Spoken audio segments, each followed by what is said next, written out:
Hello, I'm Dr. Michael Greaves of the Digital Twin Institute, and I'm going to talk to you briefly about driving 21st century value with digital twins. Today's topics that I'm going to cover very briefly are: what are digital twins? How do digital twins create value in today's organizations? And what are the impediments to digital twins? This is the digital twin model that exists today and really doesn't differ too much from the original model I introduced in 2002. It has three major components to it. On the left side is physical space that we've had since time immemorial, and physical products. So this is a physical environment that we operate in, and these are the physical products that we create. And historically, as soon as we've pretty much had an idea, we've had to reduce it to physical form, either drawings, blueprints, prototypes.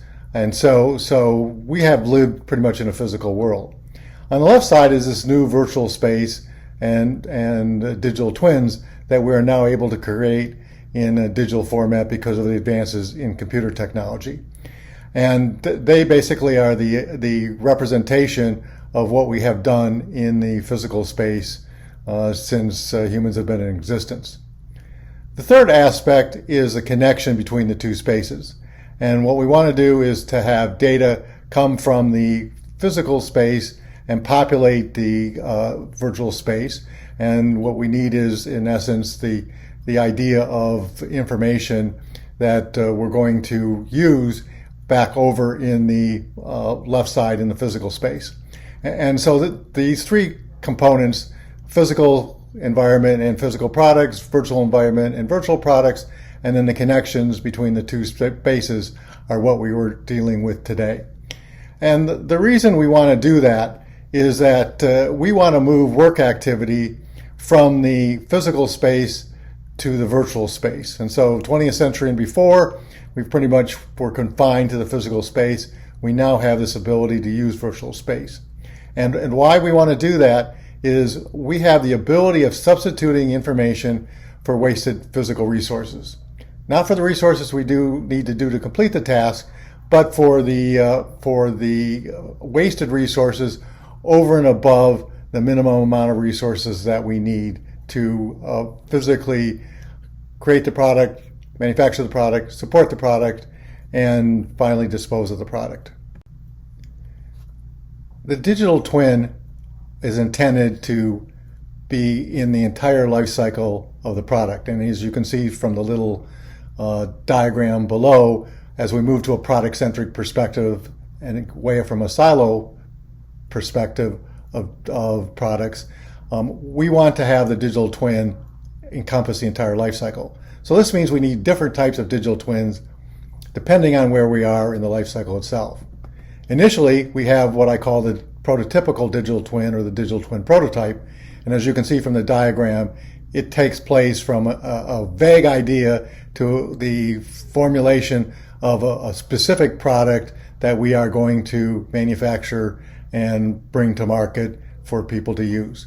And so this digital twin prototype are all the products that can be made. So it is the product and its variants that we're going to make, and we basically need to have all the information about the product itself, and in essence, how the product is going to be manufactured and supported, so the means of production of that particular product.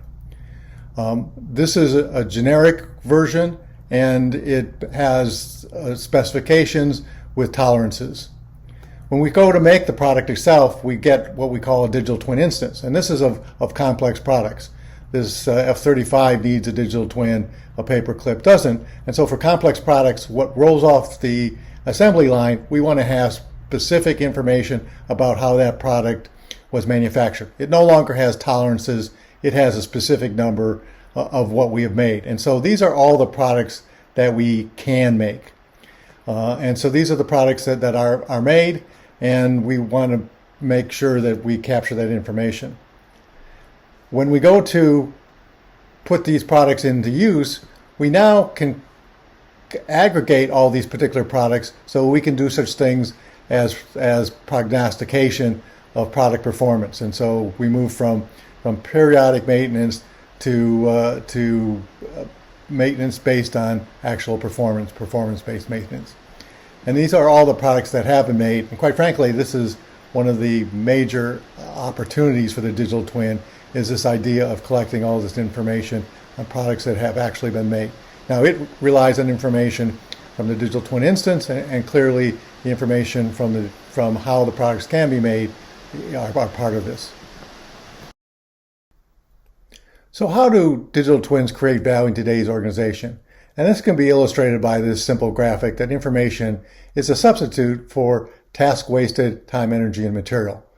Most of human existence is about goal-seeking activity that we're trying to accomplish using minimal amount of physical resources.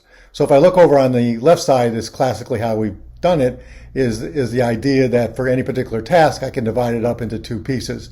The most efficient use of physical resources, which is green, and everything above that, which is red, is what I call information inefficiencies or wasted time, energy, and material.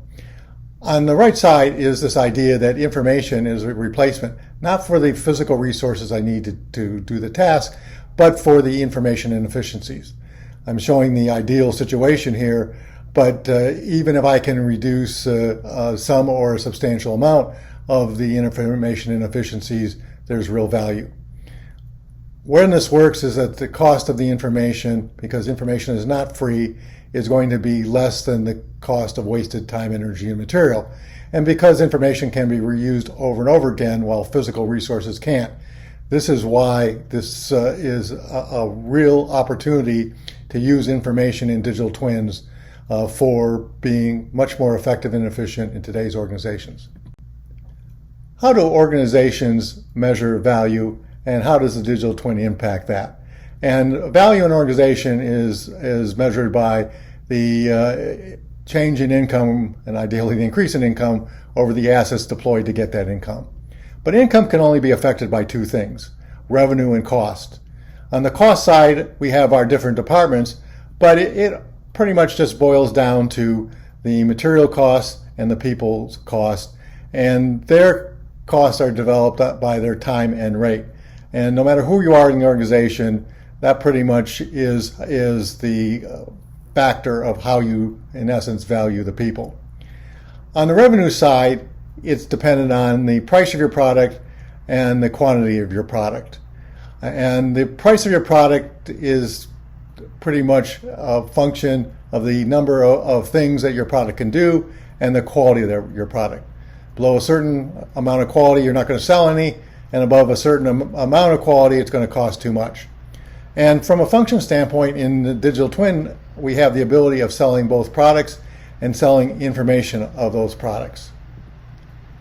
We usually have to justify investments on the basis of cost reduction. But the promise is in increasing revenues, and our focus ought to be on both those particular things. So digital twin value creation is divided into two aspects. One is the internal use of this information from the digital twin, and the second is the external use of that. On the internal use, the ability is to have an impact on cost and innovation. Cost reduction is in productivity and time to market. So it's time, energy, and material, but the time is not only the cost of the amount of time people are spending, but in essence saving clock time in terms of getting to market faster. A lot of companies fail, and they're not that their product isn't good, but they weren't the first to market to do that.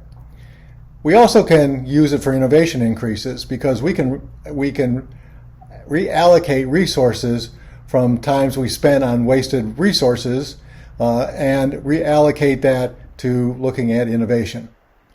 On the external use, we can look at revenue increase, and this is what we sell to customers. We do it indirectly by reducing our costs of the product or increasing the quality. And we can do it directly because now information can be a product in and of itself, and we can sell to customers such things as information about how their product is performing and when the product is going to have problems so that they can fix it and avoid downtime. So these are two big digital twin value creation areas that we are seeing today impacting how organizations value digital twins. The digital twin has the major opportunity of changing the profitability curve of today's organizations. If I look at profit over time, I wind up with some classic curves in terms of the profitability of organizations. The lower line, or the classic product curve, is this idea that we lose money as we're developing the product until we get to product launch and can sell some of it. We have what is effectively a Gaussian curve, although products will differ and differ greatly in terms of adoption to major selling to, in essence, the end of their life cycle. But when I stop selling those products, I actually decrease my profit because I still have warranty costs and product liability costs and other costs having to do with supporting the product after I finish selling it. The top curve is this new digital twin product curve, and there's a couple things about that is I can basically decrease the amount of loss by getting to market quicker. So in product launch, the digital twin launches faster than the classic product curve. I can sell more of the product because I can increase the quality and the ability. But at product sunset, I continue to be able to make money by selling the information from that product. Apple phones is probably a great example of that, is that Apple still sells songs and applications on their product long after they've stopped selling a particular product model. So this is a major impact that the digital twin can have on profitability curves of today's organizations. So what are the digital twin impediments that we're facing? Because no major changes ever occur without impediments and roadblocks that get in the way of implementation, even of great ideas. And the first is what I call executive education understanding. The people who are making the decisions about investment have not grown up in the digital environment, and so sometimes lack significant understanding of what are the opportunities and investments that are needed. I'm working with a few organizations in developing this, but this is a major impediment to getting the necessary investments. Hype potential. So the counter side of that is hyping too much and proposing projects that are not necessary, don't create value, and overstate the capability of digital twins. And so what we need to do is to be able to propose projects that are realizable and we can show value to them, rather than a boil the ocean project that says, give me a couple $100 million and I'll give you a full digital twin, is not going to get finance. And so we need to look at realizable projects where we can see the value that we're going to create. Organizational culture and inertia. So there's always a fight back from organizations in terms of change, and the idea that says I don't want to do anything that I haven't been doing is very strong in a lot of organizations. Added to that, we have what I call retirement-itis, because the senior people who are making the decision may not want to risk their pensions on a project that they don't understand, and so we need to be able to address that. We need to drive value-based use cases. So again, this whole idea of finding use cases that have value and that we have a very high capability of being able to realize are things that we need to look at. So we need to drive all digital twin development from specific use cases that we know are going to create value. Cohesion and integration. So right now we have sort of fragmented digital twins, and it's very tough to put together. We have a technological problem that we need to address in this particular area. And then finally, cyber security is a huge problem. We can't protect our physical assets behind walls, fences, and armed guards. When we move it into virtual space, it becomes a risk. And so we need to pay very, very close attention to this particular area. This is a very brief overview of digital twins, but I hope you found it useful, and my contact information is here.